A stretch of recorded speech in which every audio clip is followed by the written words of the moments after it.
সুপ্রিয় দর্শক শ্রোতা, আল্লাহ সুবহানাহু ওয়া তাআলা সিয়াম সম্পর্কে কোরআন কারীমের মধ্যে ইরশাদ করেছেন। সূরা বাকারা আয়াত নম্বর 183, ইয়া আইয়ুহাল্লাযীনা আমানু কুতিবা আলাইকুমুস সিয়ামু কামা কুতিবা আলাল্লাযীনা মিন ক্বাবলিকুম লাআল্লাকুম তাত্তাকুন। হে ঈমানদারগণ, তোমাদের উপর রমজান কারীমের সিয়ামকে ফরজ করা হয়েছে যেমনিভাবে তোমাদের পূর্বসূরীদের উপর সিয়ামকে ফরজ করা হয়েছিল, যাতে করে তোমরা তাকওয়াবান হতে পারো। রমজান কারীমের সিয়ামকে আমাদের উপর ফরজ করা হয়েছিল। রমজান কারীমের সিয়ামকে ফরজ করা হয়েছে।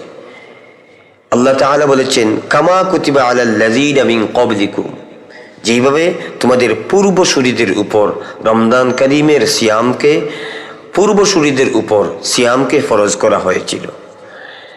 অর্থাৎ আমাদের পূর্ববর্তীদের উপরও সিয়াম ফরজ ছিল। সেই সিয়ামের ভিন্ন পদ্ধতি ছিল, আর রাসূলুল্লাহ সাল্লাল্লাহু আলাইহি ওয়া আলিহি ওয়াসাল্লামার উম্মতের উপর যে সিয়াম ফরজ করা হয়েছে সেই সিয়ামের পদ্ধতি হলো ভিন্ন। যেমন তাদের উপর ফরজ ছিল সিয়াম, তার পদ্ধতি ছিল তারা রাতে খাবার দাবারের পরে যখনই তারা ঘুমিয়ে যাবে তখন থেকেই তাদের সিয়ামের শুরু হয়ে যাবে এবং সূর্যাস্ত পর্যন্ত সে আর আহার পানাহার কামাচার এইগুলো থেকে সম্পূর্ণ বিরত থাকতে হবে। এটি তার এই সিয়ামের পদ্ধতি। সুনির্দিষ্ট কোনো সাহরির সময় ছিল না। যদি রাত্রের প্রারম্ভেই কেউ ঘুমিয়ে যায়, ঘুমানোর সাথে সাথেই তার সিয়াম শুরু হয়ে যেত, সিয়ামের হিসাব শুরু হয়ে যেত। এই ধরনের ছিল তাদের সিয়াম। কিন্তু রাসূলুল্লাহ সাল্লাল্লাহু আলাইহি ওয়া আলিহি ওয়াসাল্লামার উম্মতের জন্য আল্লাহ তাআলা ইহসান করেছেন, সিয়ামকে সহজ করে দিয়েছেন।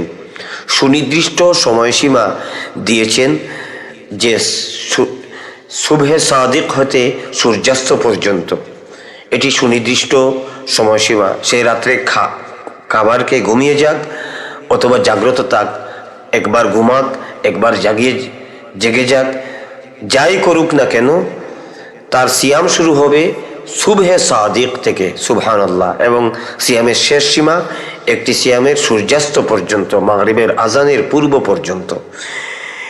সম্মানিত দর্শক শ্রোতা, এই সিয়ামের মাধ্যমে আমরা তাকওয়াবান হতে পারবো। লাআল্লাকুম তাত্তাকুন, আল্লাহ তাআলা বলেছেন আশা করা যায় এই সিয়াম সাধনার মাধ্যমে তোমরা তাকওয়া অর্জন করবে, মুত্তাকি হতে পারবে। তাহলে বোঝা গেল এই সিয়াম, রমজান কারীমের এই সিয়াম সাধনা, এক মাসের ফরজ সিয়াম বা রোজা আমাদেরকে তাকওয়ার প্রশিক্ষণ দেয়, যে প্রশিক্ষণের মাধ্যমে মানুষ তাকওয়াবান হতে পারবে, তাকওয়ার পর্যায়ে মুত্তাকি হতে পারবে। যেমন আমরা দেখতে পাই রমজান কারীমে বান্দাগণ রোজা রাখে। যারা এই রোজা রাখে আল্লাহ তাআলার সন্তুষ্টির জন্যই রোজা রাখে, আল্লাহ তাআলার হুকুম পালন করার জন্যই সে রোজা রাখে।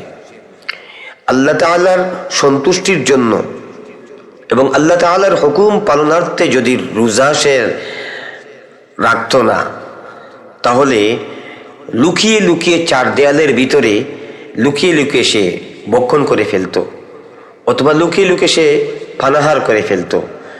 লোকেরা দেখত না, লোকদেরকে সে রোজা রাখার বান করত সমাজে, কিন্তু অভ্যন্তরে দৃষ্টির আড়ালে চার দেয়ালের ভিতরে সে গোপনে গোপনে ভক্ষণ করতে পারত, খাবার খেতে পারত। কিন্তু আমরা সচরাচর কোনো রোজাদারকে এইরকম দেখি না।